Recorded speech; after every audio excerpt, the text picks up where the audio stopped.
En quelques clics, toutes les offres de services adaptées à vos besoins. Découvrez le Hub Meet Africa, la plateforme digitale d'orientation et d'information des entrepreneurs de la diaspora africaine. Vous recherchez des opportunités d'affaires, des programmes d'accompagnement technique ou financier, de l'information, des partenaires, des experts ou des consultants locaux? Conçu par et pour ses utilisateurs, le Hub Meet Africa met à votre disposition gratuitement une cartographie simplifiée des dispositifs d'appui, quel que soit l'état de maturité de votre projet, le secteur couvert, le pays visé et vos besoins d'accompagnement. Identifiez des partenaires et experts basés dans le pays de résidence ou d'installation de votre projet d'entreprise et obtenez des conseils sur mesure et des retours d'expérience pour le mener à bien. La recherche d'offres d'accompagnement n'a jamais été aussi simple. Les offres du Hub Meet Africa proposent des informations ciblées et pertinentes à tout entrepreneur de la diaspora désireux d'entreprendre en Afrique. Concrétisez vos projets business grâce aux outils collaboratifs et partagés. Positionnez votre projet grâce à l'outil d'aide à l'orientation. Accédez à des ressources efficaces et vérifiées pour comprendre le marché local et développer votre business. Entrez en relation avec les organismes d'appui à l'entrepreneuriat, les mentors, les experts, les investisseurs et tous les acteurs au service de l'entrepreneuriat de la diaspora en Afrique et en Europe. Interagissez avec les membres de la communauté à travers un post-it board et bien plus encore. Vous avez des idées et des rêves en Afrique? Vous souhaitez partager votre expertise et vos compétences? Rejoignez la communauté du Hub Meet Africa.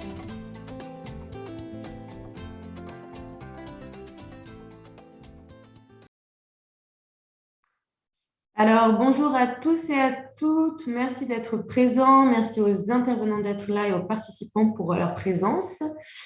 Alors, nous sommes réunis aujourd'hui pour ce webinaire. Je vais partager mon écran rapidement. Hop, hop. Voilà. Alors, nous sommes aujourd'hui présents tous et toutes ensemble pour ce webinaire autour des entrepreneurs de la diaspora sénégalaise, discuter un petit peu ensemble des opportunités et des accompagnements qui existent. On va dans un premier temps, je vais vous présenter un petit peu qu'est-ce qu'Anima qui met en place ce webinaire, qu'est-ce que le projet Meet Africa. Ensuite, je vous introduirai un petit peu les intervenants qui sont présents aujourd'hui, à qui je laisserai ensuite évidemment la parole. Et on passera un moment d'échange, de questions-réponses. L'idée pour ce webinaire étant vraiment d'essayer de créer un moment d'échange. On a la chance d'avoir des experts avec nous, donc j'invite évidemment les participants qui nous écoutent à poser leurs questions dans le chat ou à lever la main au moment d'échange. Voilà. Avant qu'on commence, je vais faire un petit rappel rapidement des bonnes pratiques. À commencer par le fait que le webinaire est en français. Il est cependant possible de le suivre en anglais. Pour cela, il faut juste cliquer sur la petite terre qui est en bas de votre écran. So, for the people who want to follow the webinar in English, you just have to click on the little hearth at the bottom of your screen and you have the translation. Thank you. De plus, ce webinaire est enregistré. Il sera ensuite mis sur nos réseaux, notamment la chaîne YouTube, donc vous pourrez voir ou revoir le webinaire. Voilà. Pour tous les participants, pensez à bien couper votre microphone et votre caméra quand vous ne prenez pas la parole, qu'on ait quelque chose de fluide et d'agréable, et à bien lever la main quand vous voulez prendre la parole et ne pas hésiter aussi à mettre vos interventions dans la boîte de dialogue. Donc, voilà. Donc, pour commencer et introduire aujourd'hui un peu ce webinaire et ce qui va se passer. Donc, moi, je travaille avec Anima Investment Network, qui est une plateforme pour la coopération économique entre l'Europe, le Moyen-Orient et l'Afrique. Et en fait, c'est un réseau qui compte environ 70 organisations en Europe, au Moyen-Orient et en Afrique. Et on y retrouve des agences de promotion d'investissement, des centres de recherche, des organisations de développement économique, des réseaux d'investissement, d'innovation, d'entreprise, etc. Et en fait, ce réseau-là collabore ensemble pour relever les défis qu'ils ont en commun et promouvoir des projets du secteur privé qui contribuent en fait à renforcer le développement économique pour qu'il soit partagé, attractif et durable, notamment sur plusieurs enjeux comme la promotion des investissements et des impacts, l'appui au secteur privé, l'innovation, la mobilisation des talents expatriés et de leurs ressources matérielles et immatérielles. Et un des projets sur lequel Anima collabore, c'est le projet Meet Africa, qui est un projet pour la mobilité européenne pour l'entrepreneuriat en Afrique. Alors, succinctement, c'est un projet qui est financé par l'Union européenne et l'Agence française de développement, qui est mis en œuvre par Expertise France, avec l'appui notamment du Conseil présidentiel pour l'Afrique, de la GIZ et de Anima, sur plusieurs volets que je vais vous présenter. Et en fait, c'est un programme qui s'adresse aux entrepreneurs de la diaspora dans 6 pays, notamment le Cameroun, la Côte d'Ivoire, le Mali, le Maroc, le Sénégal et la Tunisie. Et c'est en fait aussi pour ça qu'on met en place ces webinaires, qu'on fait ces webinaires focus pays. On a fait le Maroc et la Tunisie déjà le mois dernier. Aujourd'hui, le Sénégal. Et l'idée, c'est vraiment de vous donner un maximum de clés et de conseils pour justement autour des opportunités, des accompagnements aujourd'hui au Sénégal. Voilà, Meet Africa, c'est aussi une plateforme digitale euro-africaine d'information et d'orientation, dont je ferai une petite précision juste après. C'est pour les entrepreneurs de la diaspora africaine. C'est également un programme d'accompagnement de 140 entrepreneurs, un fonds d'amorçage qui finance 170 entreprises, un réseau euro-africain, d'organisations qui sont mobilisées pour l'appui à l'entrepreneuriat de la diaspora africaine.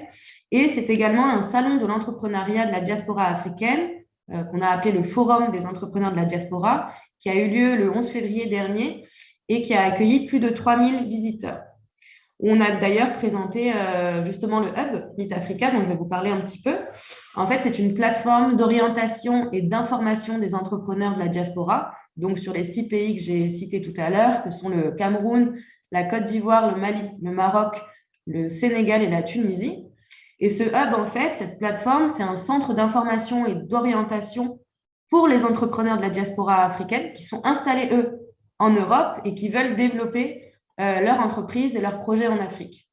Alors, comment ça fonctionne? En fait, le hub tend à orienter les entrepreneurs vers des services d'accompagnement qui sont adaptés à leurs besoins, en fait, en fonction du niveau d'avancement du projet, du pays dans lequel il veut s'implanter, etc. Et en fait, il met également en relation les entrepreneurs de la diaspora avec le reste de l'écosystème entrepreneurial euro-africain. L'idée étant vraiment que cette plateforme vive par et pour les personnes qui sont inscrites dessus, à la fois du côté des entrepreneurs, mais également du côté des structures d'accompagnement. Donc, j'invite vraiment toutes les personnes présentes ici aujourd'hui, que ce soit des entrepreneurs ou des structures, à aller s'inscrire sur la plateforme et la faire vivre. Voilà. Pour entrer dans le vif du sujet, aujourd'hui, nous sommes donc réunis autour de la question des entrepreneurs de la diaspora sénégalaise. Quelles opportunités et quels accompagnements? Et pour en discuter aujourd'hui avec nous, nous avons donc Loïc Chouenkam, qui est directeur pays du Sénégal pour Business France. Également Maguette Begandour, qui est chef de projet à Green Lab pour Make Sense Africa. Adama Lam, qui est président de la Confédération nationale des employeurs du Sénégal. Et enfin, Abdoulaye Faye, qui est directeur de la formalisation et de la génération d'entreprises pour l'ADPME. Voilà, je vais leur laisser la parole pour qu'ils puissent intervenir. Nous avons également avec nous aujourd'hui Marietou Diouf, qui témoignera de son expérience à elle en tant qu'entrepreneur au Sénégal. Voilà, merci à tous d'être présents et je laisse la parole à Loïc. Merci beaucoup. Merci Oriane. Bonjour à toutes et à tous. J'espère que vous m'entendez bien. N'hésitez pas à me dire s'il y a un problème de son. C'est un plaisir, un honneur de participer à ce webinaire ce matin, de l'ouvrir aux côtés de mes illustres copanélistes. Je salue le président Lam, Abdoulaye Maguette, C'est vraiment un plaisir de partager ce moment et cet échange avec vous. Donc, je suis le directeur de Business France pour le Sénégal. J'aurai l'occasion de présenter qui on est peut-être plus tard pour ceux qui ne connaissent pas Business France, qui est l'agence publique française en charge de l'accompagnement des PME, notamment à l'international. Mais je pense que l'intérêt principal de mon intervention, en tout cas c'est comme ça que je l'ai conçu, c'est vraiment de donner un regard sur ce qui se passe au Sénégal en termes d'opportunités, notamment sectorielles, en termes d'opportunités business pour notamment les membres de la diaspora qui souhaiteraient rentrer et développer une activité au Sénégal. Alors, je vais peut-être commencer par préciser, rappeler, mais je pense que tous ceux qui nous écoutent le savent, que le Sénégal est un pays qui est sur une dynamique assez exceptionnelle depuis pas mal d'années, et notamment lorsqu'on le compare à l'échelle de la sous-région, à la fois au sein de l'UEMOA, puisque le Sénégal est membre donc, de l'Union économique et monétaire d'Afrique de l'Ouest, on va dire francophone, où il occupe le deuxième rang en termes de taille d'économie derrière la Côte d'Ivoire. Et puis également de la CEDEAO. Et donc, cette fois-là, on ouvre à l'Afrique anglophone et notamment avec le Ghana et le Nigeria qui rentrent dans la course et donc qui place le Sénégal en 4e position. Donc, voilà, tout ça pour dire que c'est une économie qui est assez importante à l'échelle de la sous-région, qui est sur une dynamique phénoménale, comme je l'ai dit. Il faut savoir que globalement, avant le Covid, le pays était sur une dynamique de croissance, je pense, moyenne autour de 6%. Je pense qu'il fera envier pas mal de pays à travers le monde. Il y a eu un coup d'arrêt, comme tout le monde, comme tous les pays, lors du Covid en 2020, mais c'est reparti assez honorablement, on était autour de 4-5% en 2021 et 2022, qu'il est prévu cette année, normalement, s'il y a l'entrée en production des champs pétro-gaziers, comme c'est prévu, une croissance autour de 8-9%. Et même le cap de la croissance à 2 chiffres prévu dès 2024 et je pense de manière durable. On sera sur une trajectoire de croissance durable à 2 chiffres dans les années qui vont venir, justement, du fait de ce démarrage de la production pétrolière et gazière. J'y reviendrai. Donc voilà, tout ça pour dire qu'on est dans un contexte qui est assez favorable, qui s'explique aussi par je dirais, une stratégie et une vision d'émergence qui a été mise en place on va dire par les exécutifs successifs au Sénégal. Bon, aujourd'hui, en ce moment, on a le plan Sénégal émergent qui a été déployé par le président actuel depuis une dizaine d'années et donc qui a vu je dirais, la réalisation d'un certain nombre de projets structurants qui ont véritablement tiré cette dynamique de croissance. Il faut savoir que la croissance est le principal moteur, c'est ça, c'est l'investissement public, notamment dans les infrastructures. Donc voilà, ça c'était pour camper un peu le décor. On est dans un contexte qui est assez positif et je pense que les membres de la diaspora l'ont compris. Il y a un vrai mouvement de retour, les fameux repatres, comme on dit, qu'on observe. Moi, je suis là depuis 3 ans et c'est vrai qu'on observe, je dirais, quasiment à tous les échelons décisionnels, aussi bien publics que privés. Vraiment des personnes hyper qualifiées qui reviennent d'expériences riches à l'étranger, en France, en Amérique du Nord, etc., et qui occupent véritablement les postes clés dans les projets, dans les organes de décision. Un projet comme les TER, par exemple, l'un des chefs de projet, c'est quelqu'un qui a vraiment bossé sur ces sujets à l'étranger, qui revient mettre au profit de son pays cette expérience. Donc, il y a un vrai mouvement de retour au pays afin de valoriser l'expérience acquise justement pour le développement et l'émergence du pays. Cela étant dit, en termes d'opportunités, bon, c'est comme dans beaucoup de pays d'Afrique, j'ai envie de dire qu'il y a des opportunités partout en fait. Tant il y a à faire, tant il y a à construire, tous les secteurs véritablement offrent des opportunités. Il faut juste savoir les appréhender, les comprendre le contexte dans lequel on évolue et puis pouvoir se positionner. Et bien souvent, il n'y a pas forcément besoin de faire des choses hyper compliquées. Souvent, rien que le fait de proposer des solutions à des problématiques assez simples et basiques, déjà offre des opportunités assez incroyables. Néanmoins, je vais parler peut-être des secteurs qui ressortent. Je vais mettre en avant quelques secteurs, même si une fois de plus, il y a des opportunités vraiment partout. Alors, tout d'abord, je vais commencer par un peu ce secteur, le grand secteur que je vais appeler infrastructure, dont je parlais tout à l'heure. Je pense que c'est véritablement en matière d'infrastructure qu'on a vu les plus gros développements sur la période récente. Infrastructure autour de la mobilité. Il faut savoir que le Sénégal a considérablement dopé, par exemple, son parc autoroutier. Là, sur les 7-8 dernières années, hein, aujourd'hui, on est à, je pense, plus de 200-300 km d'autoroutes construites en quelques années. Voilà, la plus visible, on va dire, étant celle, par exemple, qui relie Dakar à l'aéroport international, mais ensuite qui se prolonge jusqu'à Thiès, jusqu'à Touba, après jusqu'à Mbourg. Il y a un projet en ce moment d'autoroute Dakar jusqu'à Saint-Louis, donc sur la côtière. Donc voilà, il y a d'abord tous ces développements sur le parc autoroutier.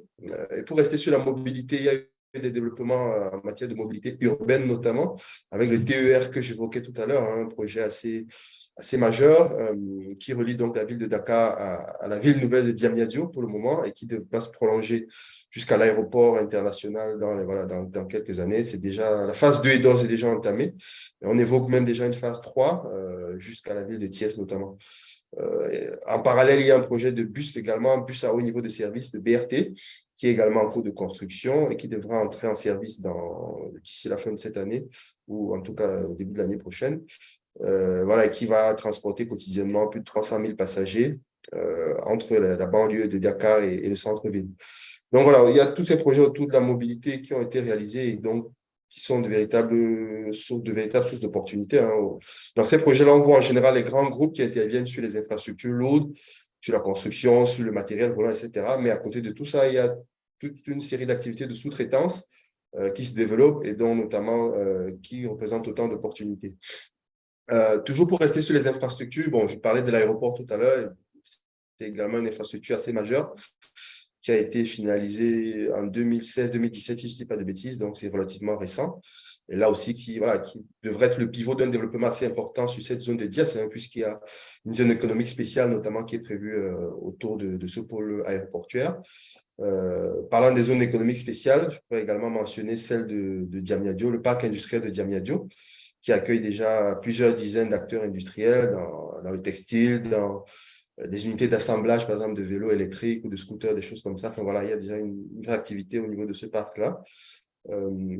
Et également, au niveau des infrastructures, pour rester là-dessus, sur le portuaire, à noter la construction voilà, qui devrait démarrer de façon imminente du nouveau port en eau profonde de Ndayane, qui va véritablement être, je dirais, l'infrastructure portuaire principale du Sénégal lorsqu'elle entrera en activité, sachant que le port actuel de Dakar est assez engorgé, donc il y a un vrai enjeu voilà, de désengorgement de Dakar. Et donc, ce port de Ndayane va y contribuer, de même que le port minéralier de Bargny, donc c'est une autre infrastructure spécialisée sur les minerais et notamment les vracs. Donc, lui est déjà bien avancé avec des infrastructures déjà quasiment opérationnelles. Donc, globalement, voilà, je ne peux pas tout citer, hein, mais sur ce volet infrastructure, c'était pour illustrer le fait qu'il y a vraiment pas mal de choses qui ont été faites et qui vont se poursuivre, hein. Donc, c'est vraiment quelque chose qui se poursuit. Ensuite, pour évoquer un autre secteur évidemment stratégique, c'est celui de l'agriculture, on va dire de la thématique, on va dire, de la souveraineté alimentaire. Il faut savoir que le Sénégal est un pays qui a une activité agricole, notamment horticole, assez importante, mais qui, malgré tout, importe une partie assez substantielle de ses besoins, notamment en termes de riz, de lait, d'oignons, même par exemple, alors qu'il y a une production. Donc voilà, il y a un vrai enjeu de renforcer la souveraineté alimentaire et qui a été accru suite à la crise Covid. Tout le monde l'a vécu à l'échelle mondiale. Cette crise a vraiment révélé l'importance pour les pays d'accroître leur autonomie, leur souveraineté sur tout un tas de sujets, notamment le sujet alimentaire. Et ajouter à ça la crise générée par la guerre en Ukraine, notamment sur des commodités comme le blé, voilà, a généré d'autres tensions sur cette filière alimentaire. Donc, tout ça pour dire que c'est un véritable enjeu stratégique au Sénégal. Le ministère et le gouvernement en a fait une vraie priorité, hein. À titre d'illustration, il y a un plan ajusté sur 3 ans, le PAP 2A, enfin, voilà, pour ceux qui connaissent ici au Sénégal, qui a été mis en place à peu près à hauteur de 22 milliards d'euros. Et sur ce montant-là, à peu près 10% sont dédiés à l'agriculture. Donc, c'est pour dire véritablement que c'est un vrai sujet prioritaire. Et là-dessus, il y a 3 axes globalement, et notamment en termes d'opportunités, hein.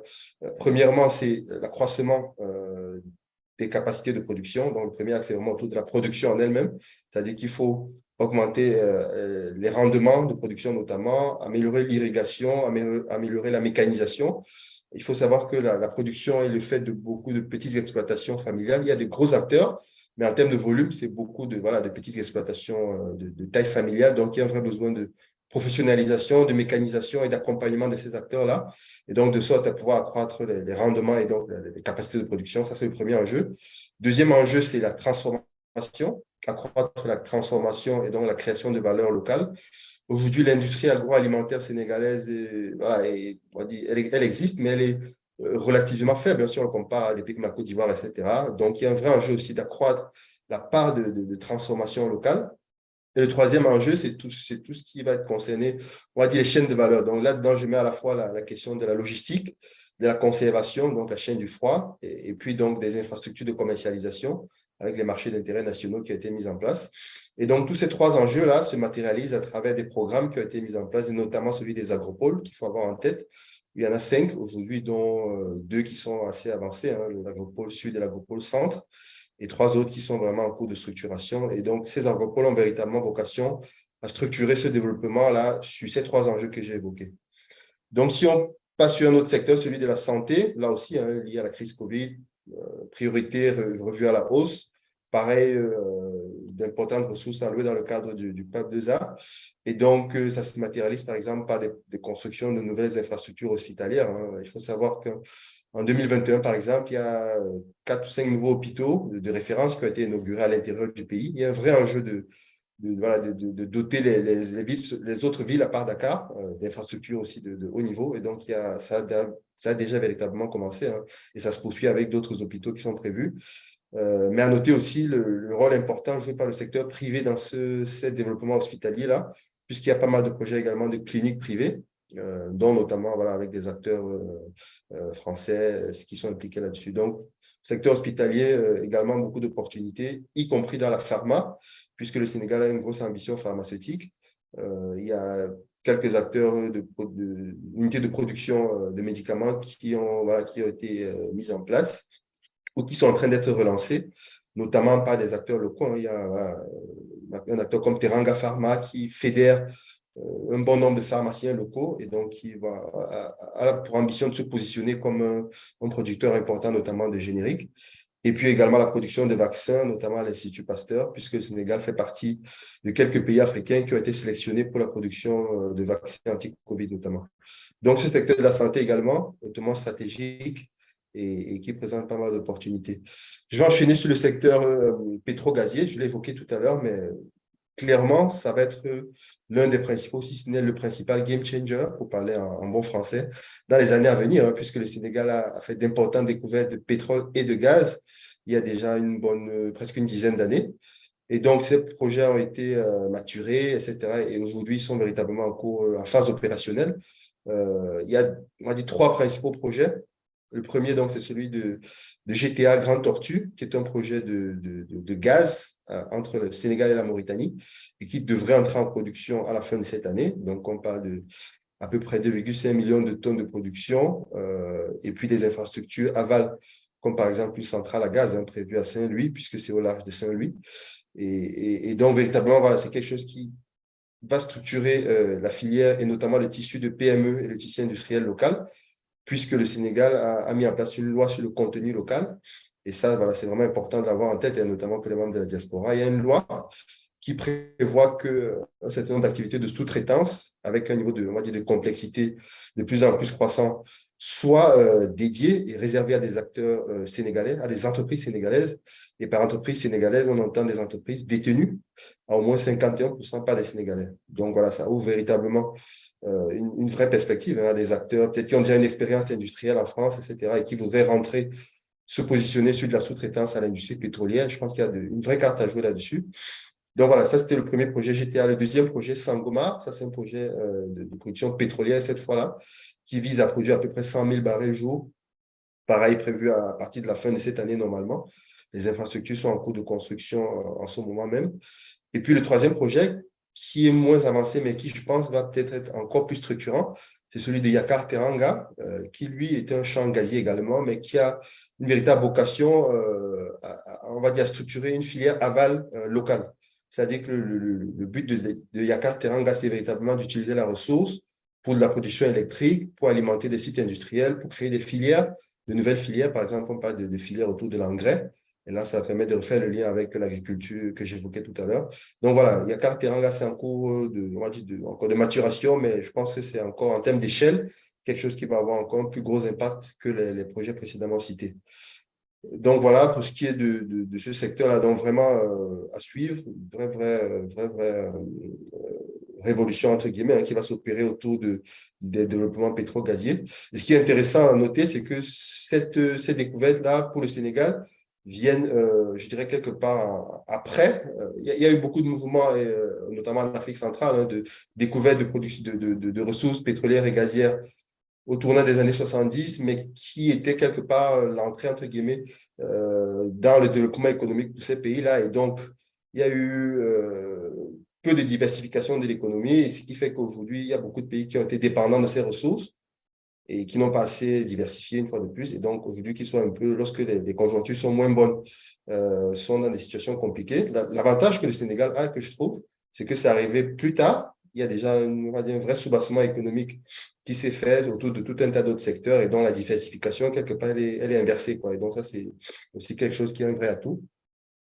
Donc, voilà, à suivre ce secteur-là. Et après, pour évoquer d'autres secteurs, notamment tout ce qui se passe autour du numérique, qui Alors, est Loïc, aussi un excuse-moi secteur. de t'interrompre 2 secondes pour qu'on puisse avoir le temps de laisser la parole aussi à tout le monde. Du coup, si tu peux conclure sur justement les autres secteurs, mais sans forcément. Voilà, c'est ça.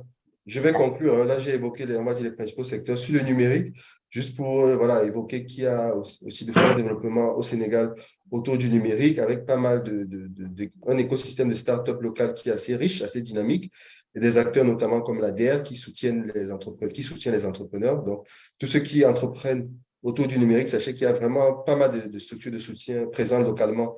Donc, ils peuvent vous accompagner voilà, à votre arrivée. Des secteurs autour des biens de consommation. Il y a, voilà, comme dans tous les pays africains, le développement des fameuses classes moyennes et donc on va dire, d'exigences de consommation qui sont de plus en plus importantes et on va dire, qui montent en gamme, on va dire. Donc voilà, il y a aussi tous ces développements-là. Et là aussi, des entrepreneurs locaux autour de la cosmétique, autour de produits alimentaires, de produits gourmets, qui sont assez dynamiques et qui se développent. Donc voilà, je pense que dans les échanges, on pourra peut-être approfondir, mais je vais peut-être m'arrêter là pour le moment. Merci, Oriane. Merci beaucoup. Non, c'est super intéressant. C'est vrai que d'avoir cette vision-là. J'ai d'ailleurs une question, mais que je poserai plus tard. Je vais d'abord laisser la parole à Abdoulaye de l'ADPM. Merci beaucoup. Merci, Oriane. Merci, Loïc. Bravo. Et je vous remercie de cette invitation, de l'opportunité que vous nous donnez pour communiquer un peu sur le dispositif d'appui aux entrepreneurs qui souhaitent mettre en place leur initiative entrepreneuriale. Donc, je signale que je suis avec 2 collègues, Fatou et Yacine, qui sont là. Donc, remercier Marietou aussi, qui a été un acteur de la diaspora, qui a été accompagné aussi dans son processus de mise en place de son entreprise par l'ADPME. Donc, nous avons souhaité qu'elle témoigne un peu, qu'elle montre un peu l'importance aujourd'hui, tout ce qu'elle a vécu en tant qu'entrepreneur dans la mise en place de son entreprise. Je vois un grand ami qui est connecté, Youssou de la CNES. J'en profite pour saluer le président Lam aussi qui est présent dans ce webinaire. Donc, bonjour Maguette et voilà. Donc, aujourd'hui, je souhaitais un peu communiquer déjà sur le dispositif d'appui. Donc, comme l'a dit Loïc, il y a une dynamique aujourd'hui de soutien à l'initiative privée. Donc, le secteur privé aujourd'hui est accompagné à travers un dispositif aujourd'hui qui a été mis en place. On dirait même un dispositif intégré. Donc, il s'agit d'un dispositif non financier qui a été mis en place par l'État du Sénégal pour prendre en charge l'accompagnement des initiatives entrepreneuriales. On peut parler de l'ADPME qui est un peu l'agence de développement et d'encadrement des petites et moyennes entreprises. Je vois Khouredia qui est présente aussi dans ce webinaire. Donc, l'ANPEJ aussi, qui s'occupe un peu de la promotion de l'emploi auprès des jeunes, mais également de l'accompagnement de l'initiative de l'auto-entrepreneuriat. Donc, on peut parler aussi à côté de ce dispositif, avec ce dispositif d'appui non financier, nous pouvons avoir l'ACEPEX, l'Agence sénégalaise de promotion des exportations, qui accompagne un peu les initiatives d'exportation des acteurs privés. Nous avons à côté aussi l'APIX, qui s'occupe de tout ce qui est promotion des investissements. Donc, à côté de ce dispositif qui est très important dans l'appui non financier, qui accompagne le secteur privé dans la qualité de la gestion, mais également dans la qualité de prise en charge de leurs besoins. Donc, nous avons un dispositif financier qui est constitué de fonds de garantie, comme le FONGIP, le Fonds de garantie des investissements prioritaires, donc qui a été mis en place par l'État du Sénégal pour un peu accompagner le déficit de garantie. Là, nous avons une convention dans le cadre de l'accompagnement des initiatives des acteurs de la diaspora.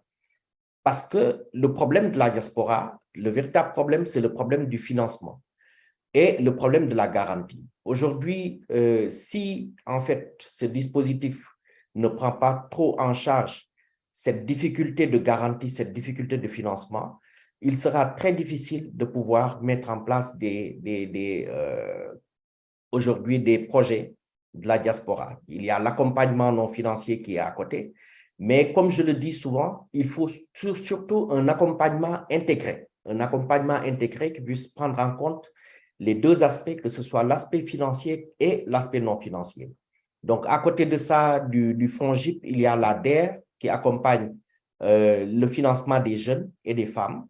Et également, nous avons la Banque nationale de développement économique, la BNDE, qui a pour rôle de jouer un rôle de facilitation du financement du secteur privé.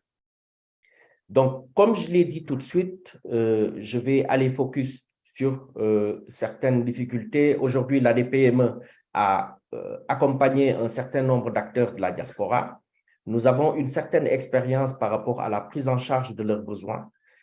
Donc, à travers des programmes, que ce soit le programme Développer l'emploi au Sénégal, où en fait nous avons été accompagnés par l'Union européenne pour accompagner les initiatives en amont, c'est-à-dire dans les zones de départ. Mais derrière, il y a le PAISD, le programme d'appui aux initiatives de solidarité et de développement. Donc, nous sommes à notre troisième phase, qui s'occupe d'accompagner des acteurs de la diaspora qui veulent revenir au Sénégal et des acteurs de la diaspora qui sont revenus depuis moins de 3 ans. Parce que nous disons toujours que aujourd'hui, la difficulté qui va se poser, c'est que les gens de la diaspora qui arrivent, s'ils viennent et qu'ils ne trouvent pas d'ancrage solide, ils vont être obligés de retourner. Et ce programme-là a pris en charge, c'est pour ça que nous avons pris en charge les acteurs qui sont arrivés depuis moins de 3 ans et qui sont dans une situation assez fébrile et qui ont un potentiel à retourner. Donc là, comme je l'ai dit, la véritable difficulté d'insertion des acteurs de la diaspora est à 2 niveaux. Il y a un problème d'historique d'exploitation, parce que souvent ils arrivent, ils n'ont pas d'activité économique au Sénégal, ils ne peuvent pas prouver que leur activité peuvent démarrer dans de bonnes conditions et les banques sont assez frileuses pour pouvoir accompagner ces acteurs. Il y a un deuxième problème qui se pose par rapport aux acteurs de la diaspora, c'est une difficulté d'historique bancaire. Parce qu'aujourd'hui, quand vous arrivez au Sénégal, quand vous arrivez dans n'importe quel pays, si vous sollicitez un financement, la première des choses qu'on vous demande, c'est de prouver aujourd'hui que vous avez la capacité financière pour rembourser le prêt, ou bien que vous avez une capacité pour pouvoir mettre en place un dispositif ou bien une activité qui puisse générer des revenus pour rembourser.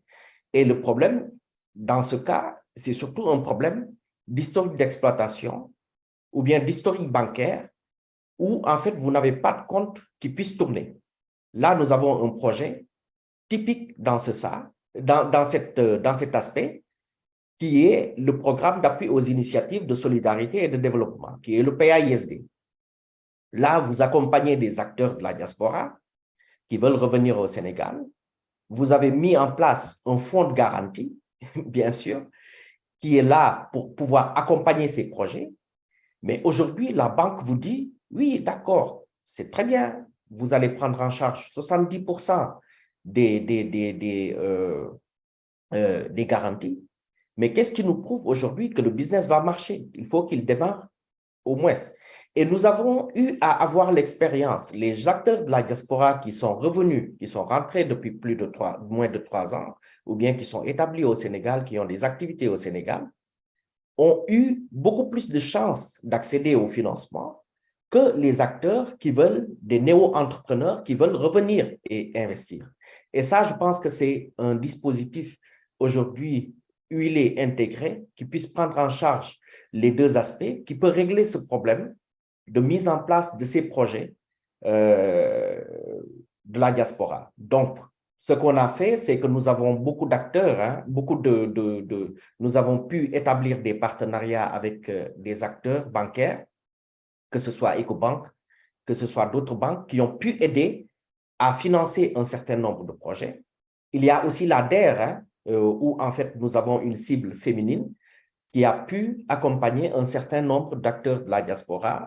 Là, nous avons eu à accompagner dans le financement plusieurs projets dans ce cas. Donc, pour vous dire aujourd'hui qu'il y a un potentiel au Sénégal, donc Loïc l'a rappelé, il y a un potentiel d'investissement au Sénégal, que ce soit dans l'agriculture, vous promenez à côté vers le Sine Saloum, vous avez énormément de sel. Le sel, aujourd'hui, qui est sous-exploité. Regardons un peu ce secteur, cette filière, cette niche, aujourd'hui, qui peut être exploitée. Vous allez dans les grandes surfaces, regardez un peu le potentiel aujourd'hui de consommation des Sénégalais. Moi, j'avais fait une petite mission en Guinée-Bissau pour voir un peu le potentiel que nous avons dans la pénétration de marché dans ce pays. Mais dites-vous que le Sénégal est le premier exportateur dans ce pays de Guinée-Bissau, dans l'agroalimentaire, devant le Portugal qui est le pays colonisateur. Et aujourd'hui, nous avons un marché énorme qui est le marché de la CEDEAO, où en fait, aujourd'hui, souvent on se limite au marché du Sénégal avec notre population qui est assez limitée. Mais aujourd'hui, il y a un potentiel de plus de 300 millions dans un marché communautaire aujourd'hui, où en fait, il y a un potentiel énorme d'investissement. Donc, c'était pour vous dire aujourd'hui que je vais peut-être m'arrêter là. Nous allons beaucoup plus compter sur les questions qui vont être posées. Vous écoutez aussi les autres intervenants et comme c'est un débat qui est ouvert, voilà, essayez d'intervenir après. Donc, je vous remercie de cette invitation au nom du directeur général de l'ADPME. Donc, nous avons eu l'honneur de participer à toutes les étapes du Meet Africa aujourd'hui auxquelles nous croyons parce qu'ils mettent en avant les dispositifs d'appui pour pouvoir accompagner. Et ça, je pense que ce webinaire d'aujourd'hui en illustre bien cette situation et surtout vous remercier de l'invitation. Merci beaucoup, Oriane. Merci beaucoup, Abdoulaye, et merci, c'est très intéressant. Juste avant de passer la parole à Marietou pour qu'elle nous explique un petit peu qu'elle nous donne son témoignage. Juste avant, j'avais une petite question parce que vous avez parlé justement des possibilités d'avoir, en fait, de bénéficier de différentes solutions qui sont existantes. Est-ce qu'il y a déjà des prérequis à avoir pour les entrepreneurs pour pouvoir bénéficier justement de ces solutions-là? Alors, il y a une chose. Aujourd'hui, en fait, l'aspect secteur privé est quelque chose qui est très, très important parce que c'est une initiative personnelle. Souvent, quand on arrive, on pense que vous arrivez, on va vous donner tout. La réalité, c'est qu'il y a des dispositifs qui existent aujourd'hui et qui peuvent vous accompagner.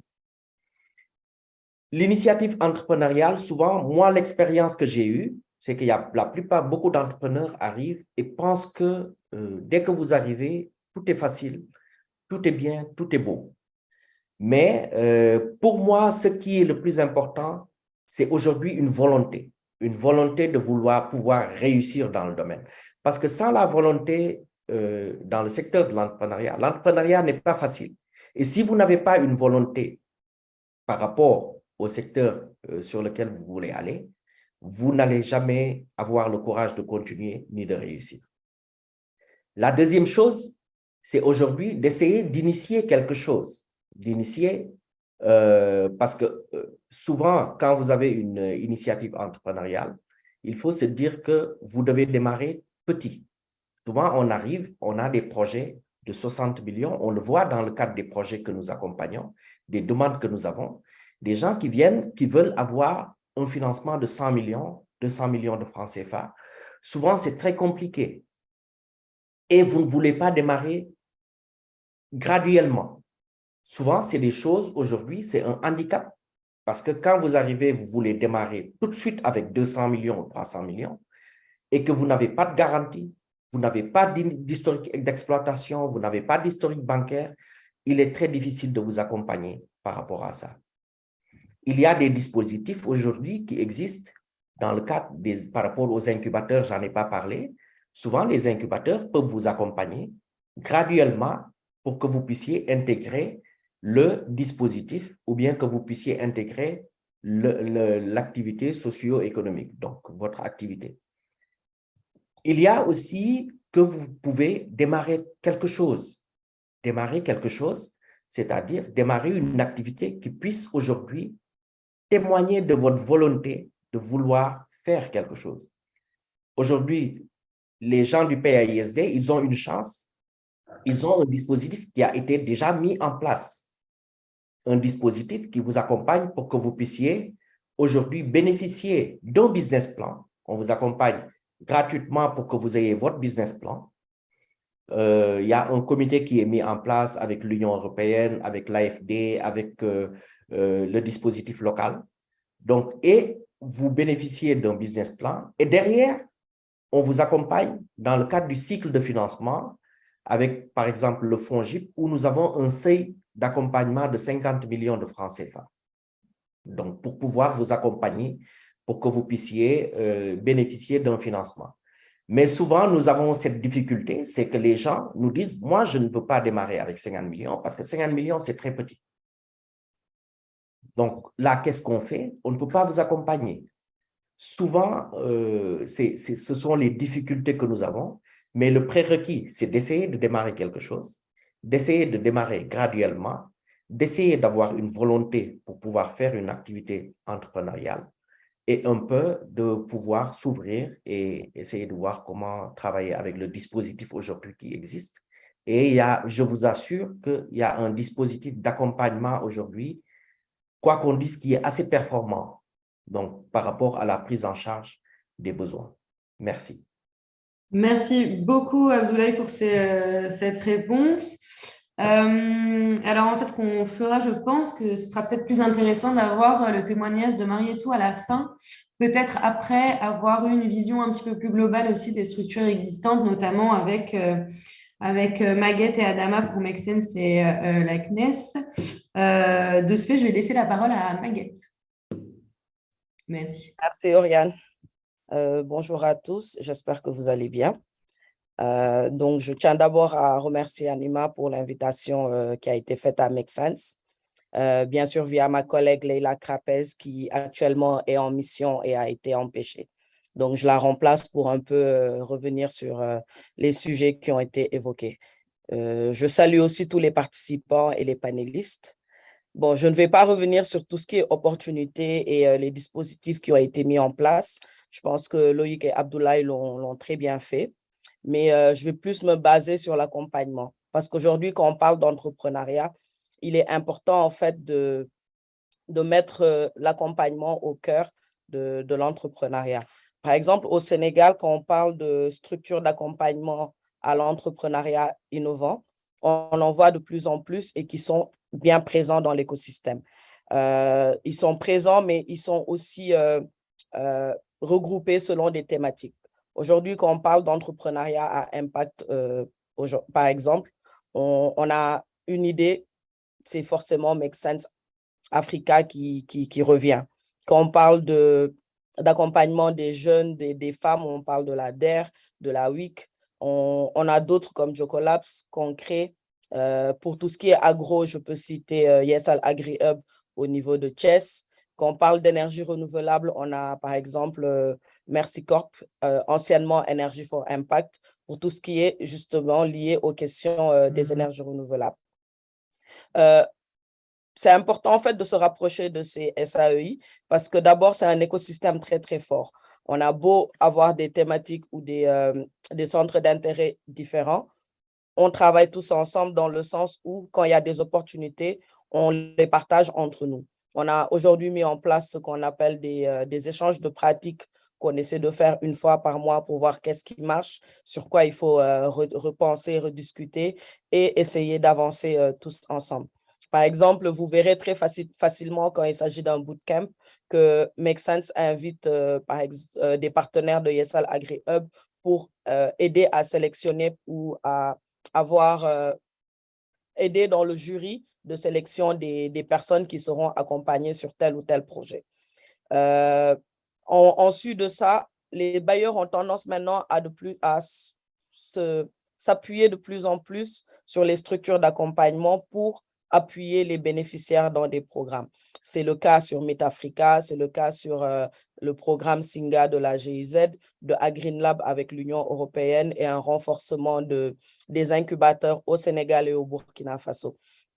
Donc, pour moi, quand on parle d'entrepreneuriat et qu'on va aller tout seul, on ne dit pas que ça peut pas marcher, mais c'est des licornes, en fait, qui ont tendance à réussir. Donc, 40% des personnes qui vont tout seuls ont tendance à échouer sans accompagnement. Donc, un accompagnement permet de se structurer, de mieux voir, en fait, quels sont les enjeux, de s'ouvrir, de se créer aussi une communauté. Parce qu'aujourd'hui, quand on est à Make Sense, on n'est pas juste accompagné par l'incubateur, on a toute la communauté Make Sense sur laquelle on peut compter, que ce soit pour résoudre des problématiques via les outils de design thinking qui sont propres à Make Sense, que ce soit des ateliers d'émergence de solutions ou des ateliers de résolution de défis. Donc, un accompagnement permet à l'entrepreneur d'aller plus loin, de se faire challenger, d'avoir une ouverture sur ce qui existe, ce qui a déjà été fait et aussi comment surmonter ces défis. Donc, au niveau des structures, on a pas mal de structures qui existent, qui travaillent de manière conjointe ou de manière complémentaire. Donc, c'est ce que moi, je voulais apporter et peut-être un petit retour sur ce que l'incubateur Make Sense y fait. Donc, pour nous, l'important, c'est d'accompagner des entrepreneurs sociaux, donc des entrepreneurs à impact, soit social, soit environnemental, avec des performances économiques. Ce sont des critères qui sont non négociables au niveau de Make Sense Africa pour se faire accompagner. Donc, l'accompagnement peut se faire sur différents niveaux, que ce soit de l'émergence, donc de la phase idée jusqu'à la levée de fonds. On a différents types d'accompagnement, que ce soit le sprint, le test and learn, sur la phase accélération et aussi sur la phase dissémination des acquis avec des programmes comme le devenir un hub ou le Sense Farm. Voilà, c'est ce que je voulais partager sur l'accompagnement, en tout cas, qui existe et qui se fait. Et comme l'a dit Abdoulaye, on attend les questions pour pouvoir répondre de manière beaucoup plus éclairée. Merci. Merci beaucoup Maguette. En effet, c'est super intéressant. Mais du coup, moi, j'ai quand même une petite question parce que tu as parlé justement de l'importance en fait de cet écosystème qui est présent et qui existe. En tant qu'entrepreneur, c'est quoi la porte d'entrée? En fait, comment est-ce qu'on a accès à cet écosystème et à la structure de Make Sense, par exemple? D'accord. Déjà, pour moi, quand on est entrepreneur, c'est qu'il faut faire beaucoup de veille. Qu'est-ce que j'entends par la veille? C'est qu'il faut aller sur les différents sites, que ce soit des incubateurs, des pages des bailleurs pour voir en fait quels sont les programmes en cours. Il y a toujours des appels à projets pour accompagner des entrepreneurs sur différents secteurs. Par exemple, il nous arrive qu'on nous dise, bon, il y a tel programme qui vise les femmes de telle région ou ou des femmes en agroalimentaire. Si nous, dans notre pipeline, par exemple, on n'en a pas plusieurs, ce qu'on fait, c'est qu'on partage cet appel à projet à d'autres incubateurs pour voir si à leur niveau, ils ont des personnes qui correspondent aux critères. Par exemple, sur l'incubateur, on a un formulaire qu'il faut renseigner et qui est transmis en fait à tous les membres de l'incubateur, qui généralement nous permet de savoir qu'est-ce que vous voulez faire, quels sont vos besoins, et généralement, il y a peut-être un petit entretien derrière pour voir qu'est-ce qu'on peut faire pour vous. Est-ce que vous avez besoin d'un accompagnement spécifique ou si vous pouvez faire partie d'un programme qui va être lancé ou en cours.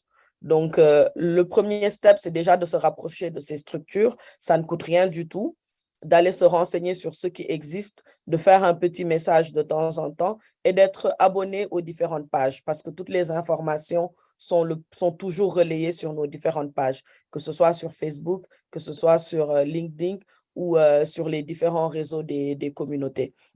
Il n'y a pas de mal aussi à se renseigner si on a d'autres entrepreneurs qu'on connaît qui ont déjà, qui font partie de cet écosystème, de venir, de discuter avec eux. Et derrière aussi, Make Sense fait beaucoup d'activités de sensibilisation via des tables rondes, des ateliers, comme je disais tout à l'heure, des ateliers d'intelligence, de design thinking.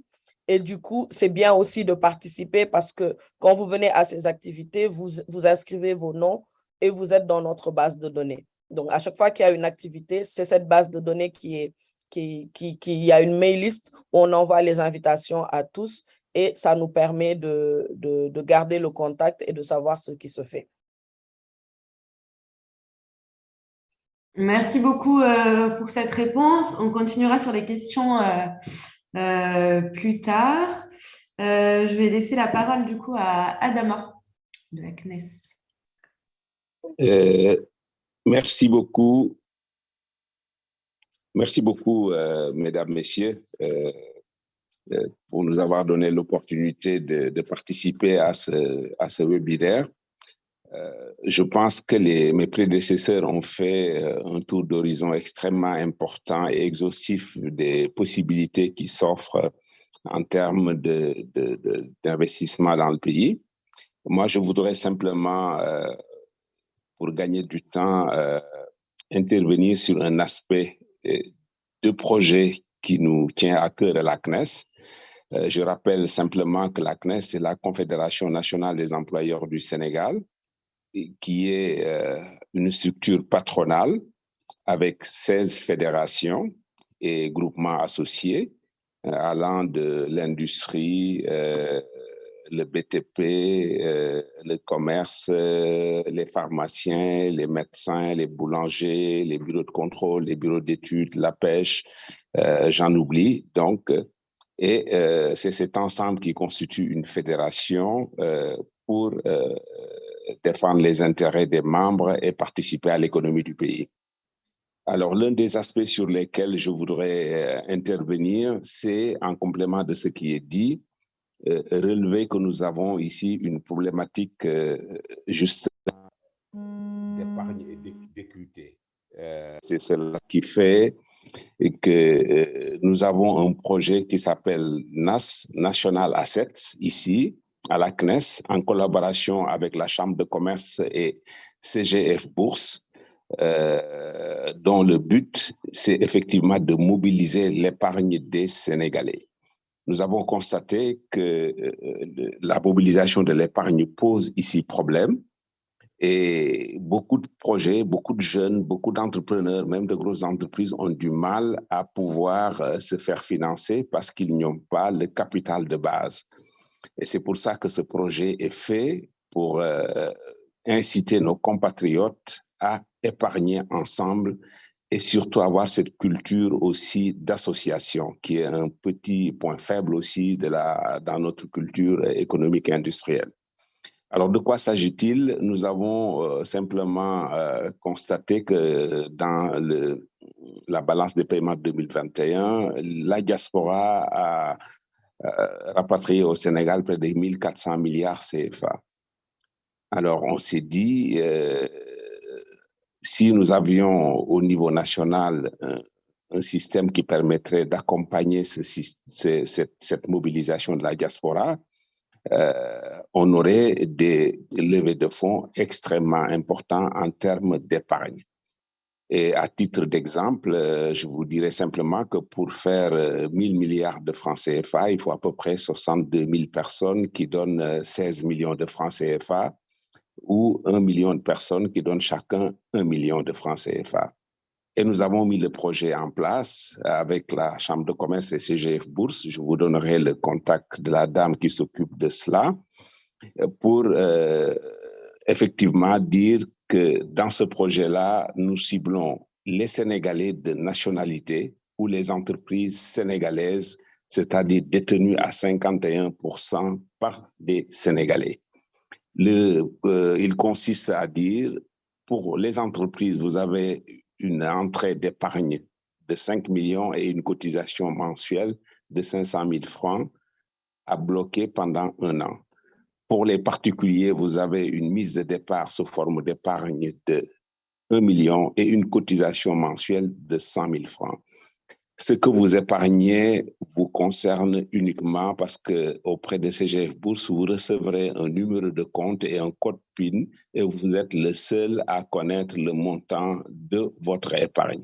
Par contre, le protocole nous permet d'avoir une globalité de ce qui est épargné. À la date d'aujourd'hui, nous avons pu, avec 30 participants environ, mobiliser un peu moins d'1 million d'euros. C'est dire que le potentiel est important. Donc, il suffit, je le rappelle, dans un premier temps de faire de l'épargne et dans un deuxième temps d'aller vers des véhicules d'investissement pour ceux qui le souhaitent. Il n'y a aucune obligation. Mais l'épargne est la base pour nous en sortir par nous-mêmes au niveau des investissements de développement. Je sais que la diaspora est assez frileuse de ce point de vue-là parce qu'il y a eu beaucoup d'expériences malheureuses en termes de personnes pas nettes, d'activités qui ont été biaisées, de sous-accompagnement, et c'est ce que nous voulons offrir au niveau de la CNES en termes d'encadrement, indépendamment de ce qui peut être fait par les structures comme l'ADPME, comme d'autres structures comme Business France et autres, et les modèles d'accompagnement définis par Madame Bécane. Donc, en gros, nous avons un programme de visite des principaux pays de la diaspora. Moi, j'ai déjà commencé à faire les États-Unis, où j'ai fait New York, Philadelphie et New Jersey.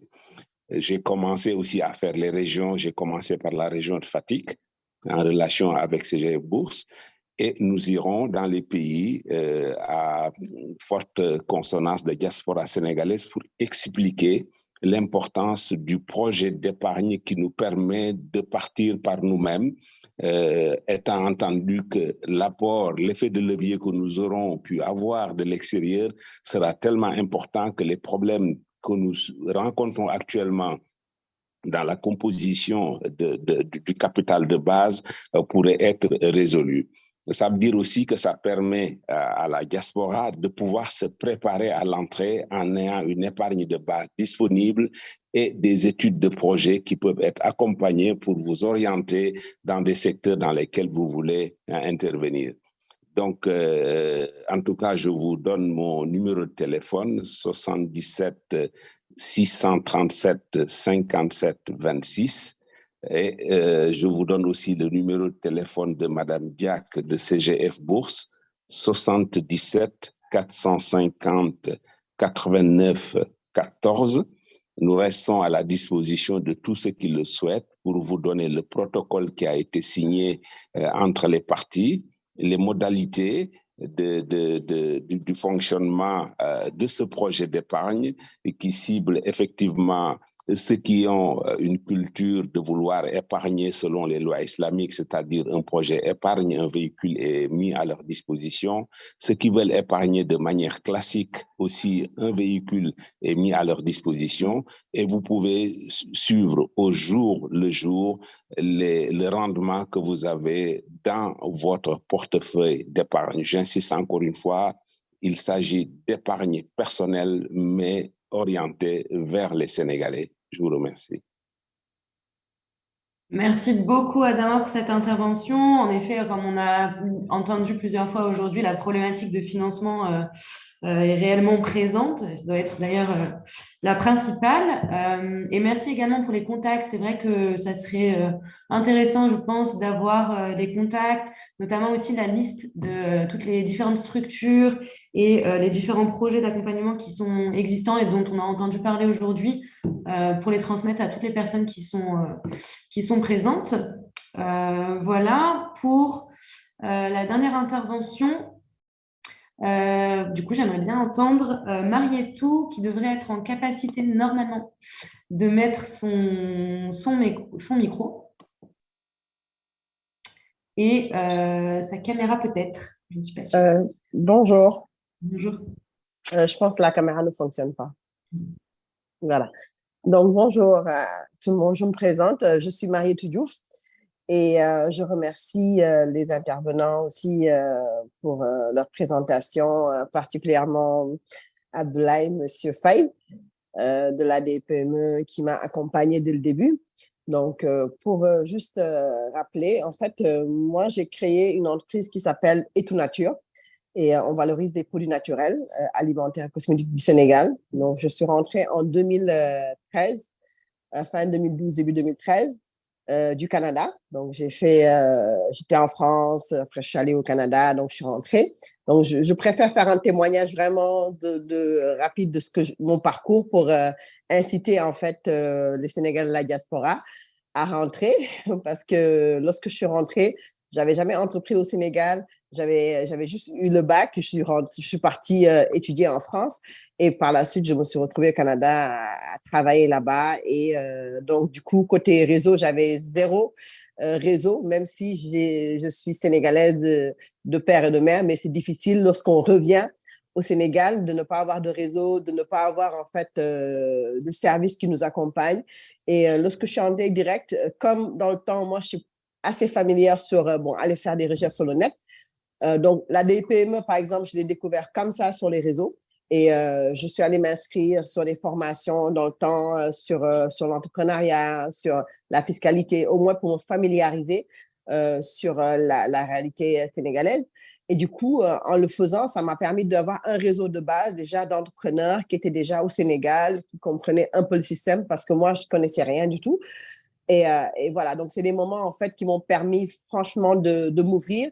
Et moi, je dis toujours, grâce à la DPME, déjà comme porte d'ouverture, j'ai pu avoir des formations, j'ai pu avoir en fait des partenaires parce que même au début, lorsqu'on est à l'étape d'idée, parfois on ne sait pas où mettre les pieds et la DPME m'a mis en fait en rapport avec des partenariats, des partenaires techniques ou même des partenaires financiers pour m'accompagner dans mes débuts.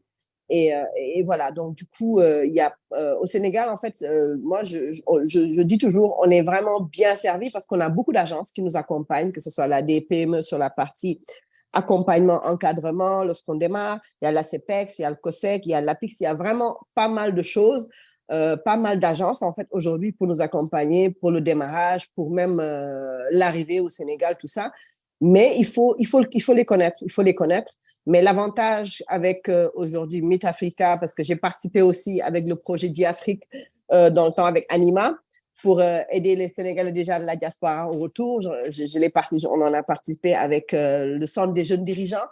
Donc, du coup, ça nous permet maintenant d'avoir la base. Parce qu'avant, on n'avait même pas cette plateforme qui nous permet d'aller voir c'est quoi les agences d'accompagnement qu'on a au Sénégal pour le financement, qu'est-ce qu'il faut faire. Tout ça, on n'avait pas tout ça. Maintenant, on a au moins cette plateforme. Je pense qu'il faudrait l'utiliser pour avoir toutes les informations possibles pour nous permettre, avant de venir même, parce qu'un projet se prépare avant, en amont, parce qu'il faut savoir que c'est bien, il y a tellement d'opportunités au Sénégal, mais c'est difficile en fait, c'est difficile étant sénégalais de vouloir rentrer parce qu'en fait, l'image des autres, c'est genre, vous venez d'ailleurs, ils pensent que vous avez l'argent, ils pensent que vous venez avec peut-être beaucoup d'argent pour investir et avec une idée, parfois, lorsqu'on est à l'étranger, on a beaucoup d'idées, certes, mais il faut l'adapter à la réalité du pays. C'est ça qui est important. Parce que si vous ne l'adaptez pas, vous allez vous dire, bon, pourquoi ça ne marche pas? Parce que ce n'est pas adapté au marché sénégalais et être patient, parce que c'est la patience. Il faut être patient, il faut être coaché.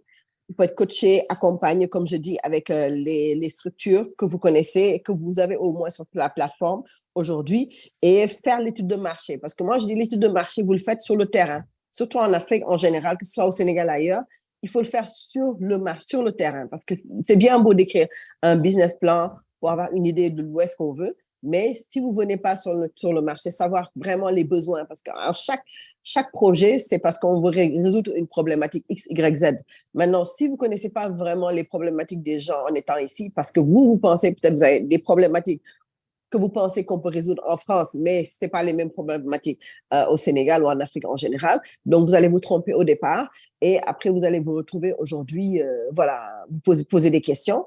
Et j'ai entendu Abdoulaye parler aussi qu'il faut commencer petit, c'est important parce que parfois, les gens, lorsqu'ils arrivent, bon, ils ont beaucoup d'idées en tête, beaucoup d'engouement. Oui, moi, je veux faire ça, je pense que ça va marcher. Mais au bout de quelques temps, vous réalisez que bon, vous avez investi beaucoup d'argent, ça ne marche pas. Et qu'est-ce qui se passe? En général, les gens se découragent et retournent. Donc, vous testez votre marché en étant petit. Vous commencez, vous testez ce que vous voulez tester. Et sachant que comme il y a des avantages ici, mais il y a aussi des inconvénients. Les inconvénients, en général, ça va être les ressources humaines, s'adapter, faire comprendre l'entourage que vous êtes que votre projet est bancable, votre projet est rentable, parce que aussi les banques, au début, vont être frileuses pour vous accompagner financièrement.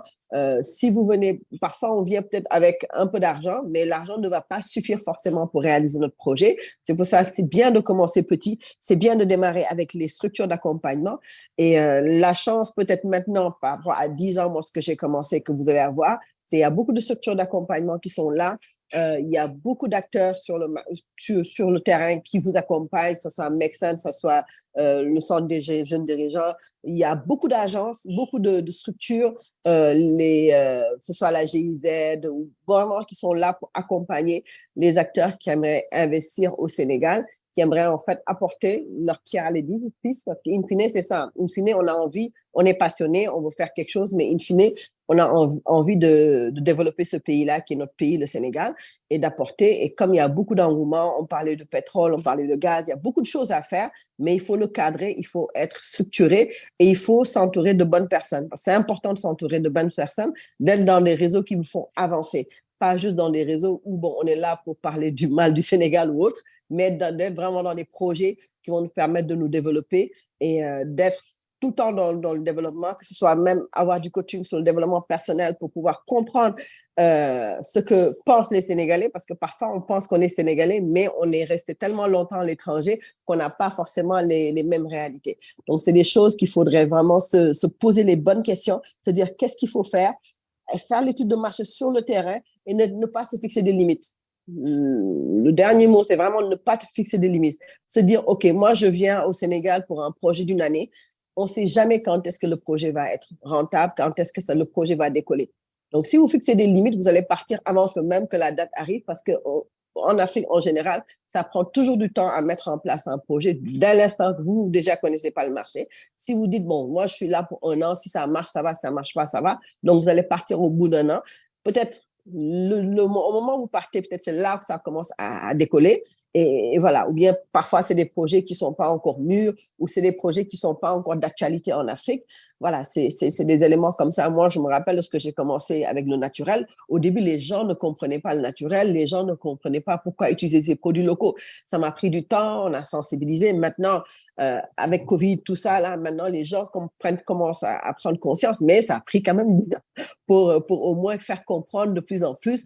Mais au début, mes clients, c'est plus les expatriés ou il y a des gens qui comprenaient le concept du naturel, le concept du bio, mais ça prend du temps, il faut être patient pour réaliser ces projets. Donc, en gros, c'est ça. Donc, je remercie tout le monde.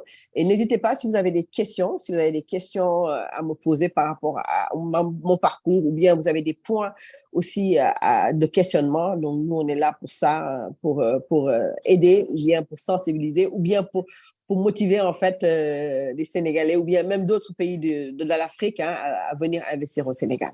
Merci tout le monde. Merci beaucoup, Marietou, pour ce témoignage extrêmement intéressant et qui donne plein de bons conseils, je pense.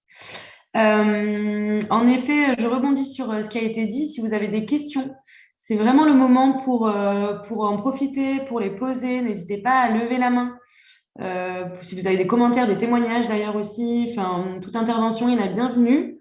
L'idée est vraiment d'avoir des experts aujourd'hui avec nous, donc profitons de ce moment pour leur poser les questions. Si vous avez d'ailleurs des éléments concrets, si vous êtes entrepreneur, si vous êtes structure d'accompagnement, etc., n'hésitez pas à prendre la main ou à poser les questions directement dans le chat.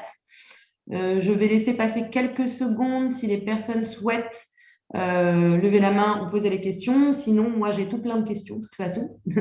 Donc, voilà, je vais laisser passer quelques secondes déjà.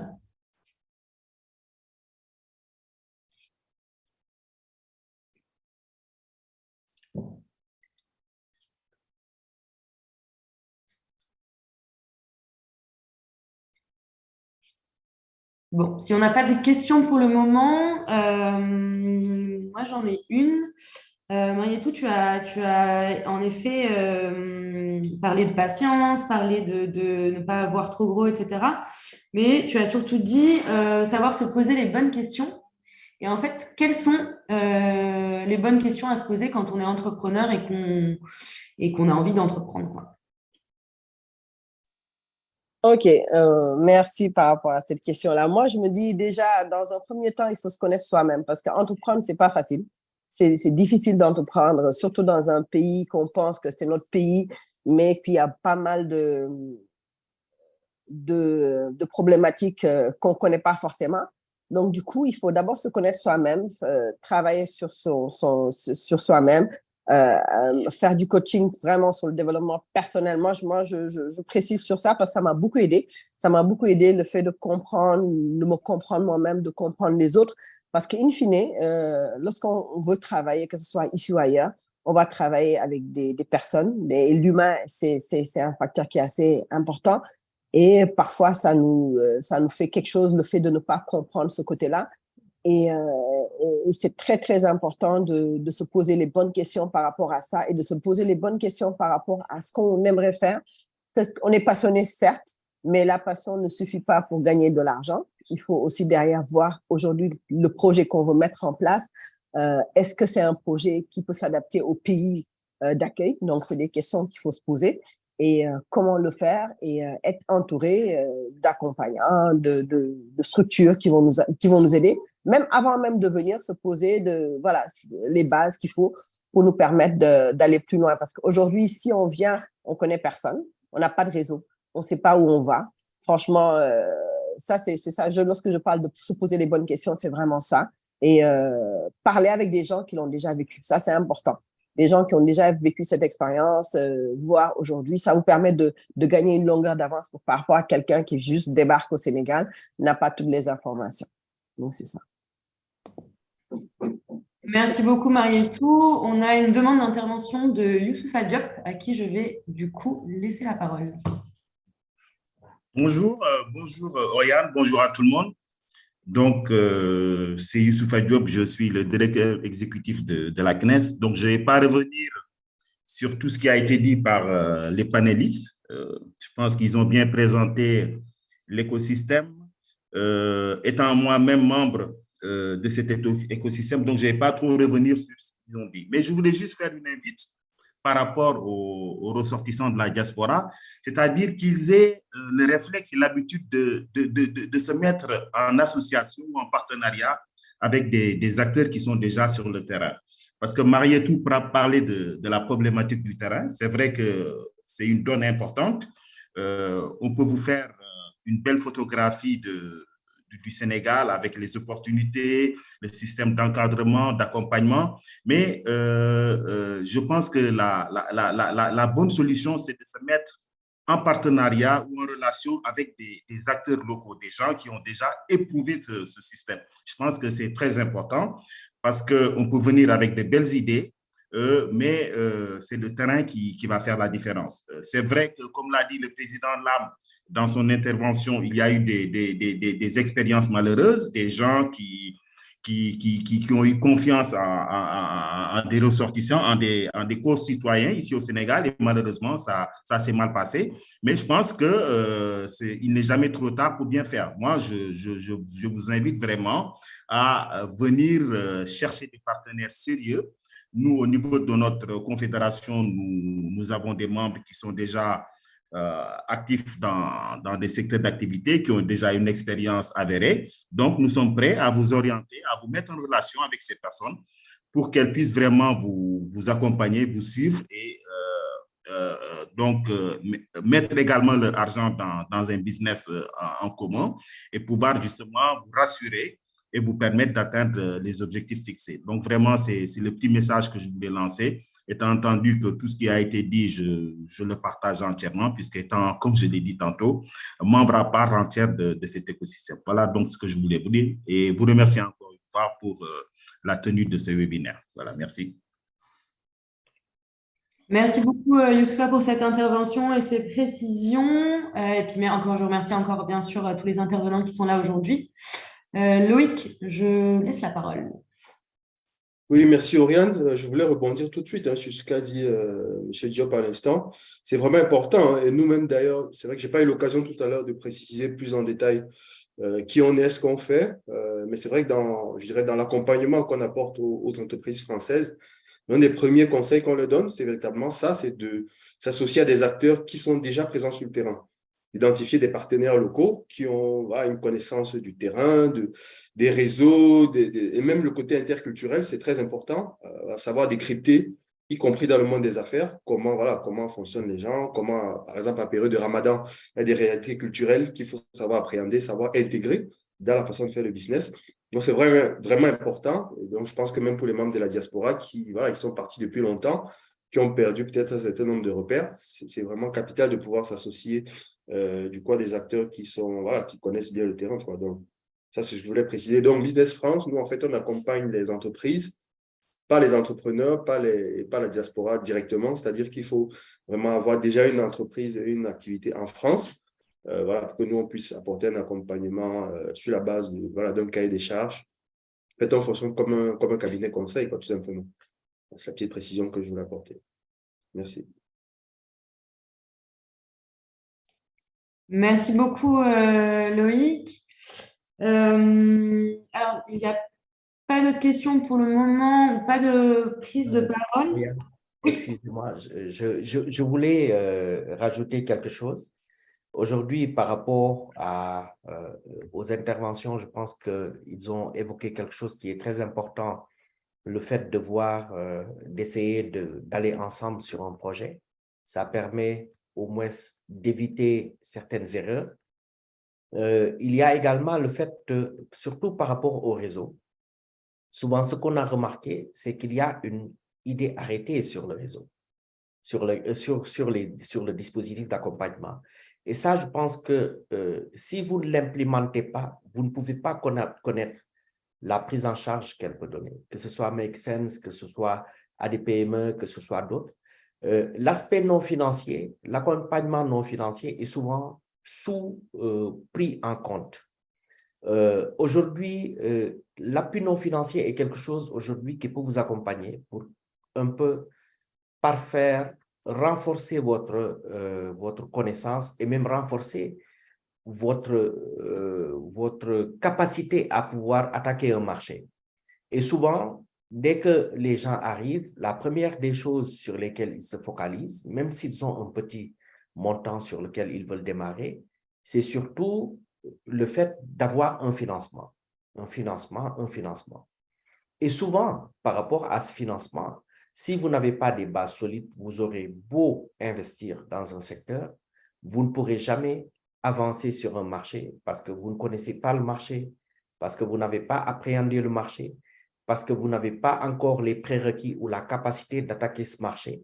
Et c'est quelque chose aujourd'hui qui est très important par rapport à ce dispositif d'appui non financier. Je pense que Maguette en a un peu parlé sur cette importance de l'appui non financier qui aujourd'hui peut être un catalyseur par rapport à la réussite d'un projet.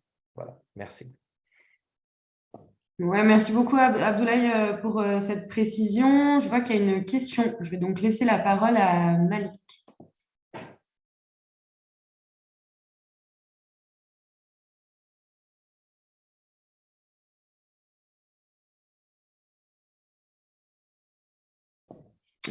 Ok.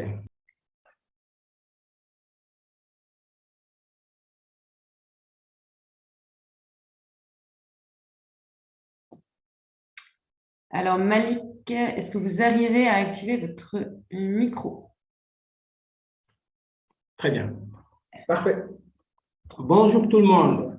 Donc, moi, je m'appelle Malik Fall. Je vais d'abord m'excuser pour le fait de ne pas pouvoir allumer ma webcam parce que je ne suis pas aujourd'hui au bureau, je suis à la maison, je ne suis pas dans une position confortable pour faire voir ma tronche. Excusez-moi. Donc, je disais, je m'appelle Malik Fall et moi, j'ai créé une société qui s'appelle Diaspocube et qui est dans l'accompagnement des Sénégalais de diaspora pour venir vivre et investir au Sénégal. Par ailleurs, j'ai déjà eu une petite expérience avec Anima, Anima, parce que j'ai été un mentor il y a de cela quelques années maintenant avec Marietou, je pense, parce que c'est à cette occasion que j'avais connu Marietou. Et on m'avait coopté pour devenir mentor de quelques jeunes entrepreneurs au Sénégal. Et je suis revenu au Sénégal pendant un certain temps. Donc moi, également, j'ai vécu à l'étranger pendant presque 20 ans. Et ça fait 3 ans exactement que je suis revenu vivre au Sénégal avec ma famille et tout. Donc, je suis un exemple, j'allais dire, patent d'un Sénégalais qui a vécu pendant 20 ans à l'étranger et qui est revenu investir, vivre au Sénégal. Donc, je suis entrepreneur. Avant d'être entrepreneur, d'abord, je vous explique rapidement. Moi, j'ai fait pendant presque 20 ans directeur informatique dans une multinationale américaine qui s'appelle Emerson. Et j'ai particulièrement été dans les filiales françaises et italiennes. Et beaucoup plus dans la filiale italienne. J'ai vécu à Milan pendant presque 17 ans. Au passage, je suis sénégalo-italien. Et ça fait maintenant 3 ans, je disais, je suis revenu vivre au Sénégal. J'ai créé une boîte qui s'appelle Physium et on est dans la mise en place des systèmes informatiques. Je suis également consultant sur le projet avec d'autres cabinets et je fais de la formation. Je suis professeur dans les universités privées, BEM, ISI, etc. Et ça fait à peu près 1 an, avec l'aide de la coopération italienne, j'ai mis en place cette structure qui s'appelle Diaspocube. Et l'idée derrière, parce que moi, j'ai pas mal de Sénégalais, j'étais président également d'associations de Sénégalais de la diaspora à Milan, un peu partout. Chaque fois que j'allais dans mes pérégrinations en Europe, j'allais voir les Sénégalais qui sont en Hollande, en Pologne, partout. Je suis allé rencontrer les Sénégalais. Donc, ils me demandaient souvent, mais Malik, qu'est-ce qu'on va faire pour investir au Sénégal? Pourquoi? Comment vous avez fait pour rester autant de temps au Sénégal? Parce qu'en général, ce qu'on voyait, c'est que les gens, ils revenaient au Sénégal parce que les Sénégalais, ils partent, mais ils reviennent toujours. Les Sénégalais, autant qu'ils sont, ce sont tous de potentiels entrepreneurs en puissance. Parce que nous ne sommes pas partis fondamentalement parce qu'il y avait de la guerre ici, parce qu'on avait faim. On est parti pour rechercher un bien-être et potentiellement les Sénégalais veulent revenir pour investir, pour se stabiliser à nouveau dans notre pays. Moi, je ne connais pas un Sénégalais qui rechigne à revenir au Sénégal. Okay. Donc, les Sénégalais, c'est de potentiels entrepreneurs, investisseurs. Et ils me demandaient toujours ça. Il y avait l'opportunité avec le Plasipri Pastet de mettre en place ce projet-là avec la coopération italienne. Et c'est comme ça que j'ai mis en place Diaspocube qui existe maintenant depuis 1 an avec des investisseurs en France et également avec des investisseurs italiens. Ce que nous faisons, excusez-moi rapidement que j'explique ce qu'on fait avec Diaspocube, nous sommes en fait une structure qui fait, on va dire, dans l'accompagnement. Okay? Donc, nous avons des bureaux et nous voulons incuber des projets des Sénégalais de diaspora. Nous faisons de la formation, nous sommes en train de mettre en place un e-learning système où, en fait, les gens de la diaspora pourraient apprendre à revenir au Sénégal avant même de faire le saut de venir au Sénégal. Ce que disait tout à l'heure Marietou, il faut venir faire au moins 3 ans et après, on se rend compte si ça ne marche pas.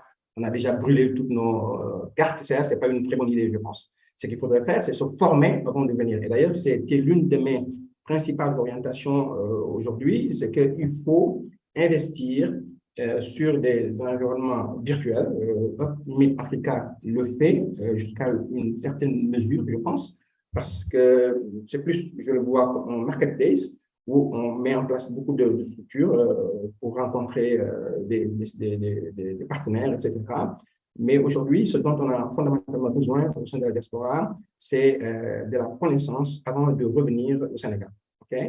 knowledge avant de revenir au Sénégal. Donc, s'il y a pas mal d'étapes d'incubation, étapes de formation, étapes d'information, étapes de design thinking, comme disait tantôt également Began, je pense, valider le projet avant de revenir. Il y a tout ça. On peut même, à la limite, épargner avec des produits dédiés avant de revenir. Donc, il faut, à l'origine, avant vraiment que le Sénégalais se jette, le Sénégalais africain en général, décide de revenir, qu'il y ait depuis sa zone de résidence, à mon avis, pas mal de travail, pas mal de structures, pas mal de jobs qui soient faits en amont. Donc, pour moi, ça, c'est fondamental et c'est pourquoi on essaie de mettre en place un e-learning system, un truc de ce genre pour former la diaspora au retour. C'est ce qu'on va essayer de faire avec les diasporas. Parce que je me suis rendu compte, après être venu ici, que c'est au bout de 2 ans, 3 ans, justement, comme disait Marie-Lou, qu'on commence vraiment à voir le bout du tunnel, on commence à comprendre comment ça se passe. Donc, il y a vraiment un ensemble de process, un ensemble d'étapes qu'il faut passer, c'est réapproprier des modes de faire de Sénégalais, beaucoup de choses qu'on a perdues avec le temps et qu'il va falloir humblement apprendre à reprendre. Ça, donc, je pense que c'est une suggestion utile. Il faut investir sur des infrastructures virtuelles, sur des choses qui peuvent permettre fondamentalement à la diaspora de se préparer avant de faire le grand saut. Et que la surprise ne soit pas vécue en real time, quand on est là, on se rend compte qu'on a vraiment fait la bêtise de notre vie en décidant de revenir au Sénégal. Et souvent, moi, sur 10 Sénégalais qui sont revenus, les 8, au bout de 2 ans, 3 ans, ils replient bagage et ils vont ailleurs. D'ailleurs, les Sénégalais ils disent qu'avant de faire l'expérience du retour, il faut attendre d'obtenir la citoyenneté et être français ou bien italien, quelque chose du genre. Comme ça, si ça ne marche pas, on a déjà le passeport pour retourner aux États-Unis ou faire autre chose. Donc ça également, c'est quelque chose qu'il va falloir, à mon avis, sur lequel travailler. La deuxième chose… Merci beaucoup, Malik. Excusez-moi, je vais devoir vous interrompre de ce témoignage extrêmement intéressant parce qu'on arrive sur la fin. Donc, on va devoir clôturer. Mais pour rebondir sur quelque chose que vous avez dit, en effet, je pense que le fait de se renseigner, c'est extrêmement important. Et en effet, c'est pour ça aussi qu'on a créé cette plateforme que je vous invite encore une fois, que vous soyez des entrepreneurs ou que vous soyez des structures d'accompagnement, à aller vous inscrire sur le Hub Meet Africa, dont j'ai vu passer le lien. Ça vous permet notamment d'avoir accès à des informations sur les différents secteurs, porteurs, sur… Je peux finir au moins l'idée que j'étais en train de… Vous pouvez finir, mais il nous reste vraiment pas très longtemps. Il nous reste 2 minutes, donc je vous laisse terminer extrêmement rapidement, s'il vous plaît. Très bien. Donc, non, je voulais juste dire que, rappelez peut-être votre boss, Emmanuel Notari, il disait dans un interview qu'au Sénégal, il y a tous les dispositifs. À des PME, ils sont plus d'une 50aine. Et pourtant, les gens de la diaspora ne les utilisent pas. Ils passent outre ces dispositifs et font de leur propre tête. Pourquoi? Donc, c'est la question, à mon avis, utile qu'il faudrait peut-être se poser. Pourquoi il y a toutes ces structures qui existent et pourtant, les gens de la diaspora ne les utilisent pas. Donc ça, à mon avis, c'est parce qu'on a toujours l'idée parfois de faire focus sur la diaspora entrepreneur, mais il faut également imaginer la diaspora investisseuse, la diaspora qui continue à vivre en Italie, en France, où qu'elle soit, et qui décide de mettre de l'argent avec la CNES pour investir et devenir investisseur et plutôt qu'entrepreneur. Ça, c'est également un autre aspect, à mon avis, très important sur lequel il faut travailler. Diaspora, pas entrepreneur, mais diaspora investisseur. Et enfin, pour fermer, profilage de la diaspora, il y a 2 types de diaspora. Il y a les jeunes qui sont fraîchement sortis des écoles, qui n'ont pas un rond, qui reviennent au Sénégal avec des belles idées qu'il va falloir financer. Mais la plupart des entrepreneurs de la diaspora sont des gens over 40, over 50, qui ont 50 000 euros en poche quand ils reviennent et qui ne sont pas contents de ce qu'ils voient. Merci, merci Malik pour la finalité de votre idée. Alors, je vais clôturer parce qu'on arrive à la fin du webinaire. Donc, pour reprendre ce que je disais, en effet, j'invite que vous soyez des structures d'accompagnement ou des entrepreneurs à aller vous inscrire et vous renseigner sur la plateforme qui est le Hub, qui vous donne accès à déjà un certain nombre d'informations et à différentes structures qui sont présentes dans les différents pays, dont le Sénégal et où vous allez pouvoir justement avoir les différents services qui sont proposés. Pour clôturer très rapidement, je voudrais déjà remercier toutes les personnes qui ont été présentes aujourd'hui avec nous. Loïc, Abdoulaye, Maguette, Adama et Marietou pour leur intervention. Merci beaucoup. Et j'invite d'ailleurs aussi à les contacter. Toutes les coordonnées seront transmises ensuite. Pour finir, je vous présente rapidement l'agenda qui va suivre avec les différents webinaires. Nous avons le 20 avril les entrepreneurs de la diaspora camerounaise, quelles opportunités et quels accompagnements. Le 17 mai, ça sera le focus autour de la Côte d'Ivoire. Le 15 juin, nous avons les tips des entrepreneurs de la diaspora, entreprendre dans son pays pour une première partie. Il y a une seconde partie sur ce même sujet qui sera le 6 juillet. Et enfin, le 27 juillet, le webinaire sera autour de l'internationalisation en Afrique grâce au réseau des diasporas. Donc, on a déjà parlé de l'importance justement du réseau. Voilà pour ces prochains rendez-vous. Merci encore à tout le monde d'être là et je vous souhaite à tous une très belle après-midi. Merci beaucoup. Merci beaucoup. Merci. Merci, Oriane. Merci. Merci à tous. Bonne journée. Merci. Bonne journée. Et au revoir. Au revoir.